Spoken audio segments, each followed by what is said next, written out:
தண்ணீர் மாநாடு உங்களுக்கு தெரியும், தண்ணீரின் தேவை என்னன்னு உங்களுக்கு தெரியும்.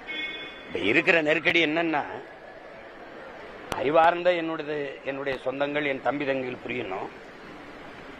உலக உயிர்களின் உயிர் தேவை உங்களுக்கு நீர்.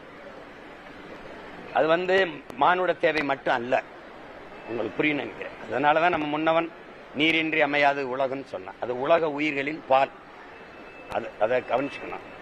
அதுல என்ன இங்க நடக்குதுன்னா, எந்த ஒரு நாட்டில் அறிவை வளர்க்கும் கல்வி, உயிரை காக்கும் மருத்துவம், உலக உயிர்களின் நீர் தேவையா இருக்கிற நீர், இது மூன்றும் விற்பனைக்கு வந்துச்சோ, சந்தை பண்டமாக மாற்றப்பட்டுருச்சோ, அந்த நாடு நாடல்ல, அது சுடுகாடு என்று பொருள்.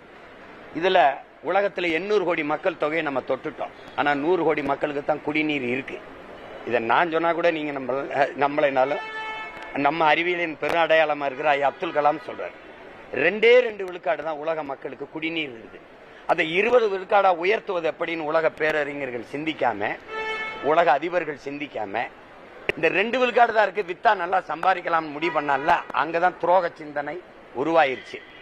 அதை சந்தை பொருளா மாத்தினதுனால மிக அத்தியாவசியமான தேவையா மாறிடுச்சு. இப்ப நான் கடையில வாங்கி குடிக்கிறேன், மற்ற உயிரினங்கள் என்ன செய்யுங்கிற கேள்வி இங்க எங்கேயும் எழல. இப்ப அதனால இந்த தண்ணீர் எப்படின்னா, நானும் நீங்களும் குடிக்கிறது தண்ணீர் தானான்னு முதல்ல உங்களுக்கு நான் உணர்த்தணும்.